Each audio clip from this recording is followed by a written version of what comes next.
Hello everyone, welcome back to our channel Login Aid. In this guide video, I will show you how to log in Tower Loan account. So first of all, what you have to do is launch open any browser of your choice. You can see over here I've opened Google Chrome. Now click on the search bar and type in creditapp.towerloan.com. Press enter. Now you'll be led to the login interface of Tower Loan. You'll be able to see the login form over here. You can use this form to enter your username and password and log into your account. So what you have to do is click on the field of username and enter the username over here.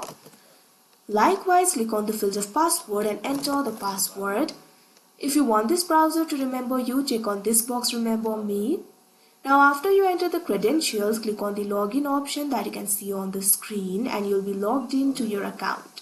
So that is how you log in Tower Loan account. I hope you found this video helpful. Thank you for watching. Make sure to like, share and subscribe to our channel.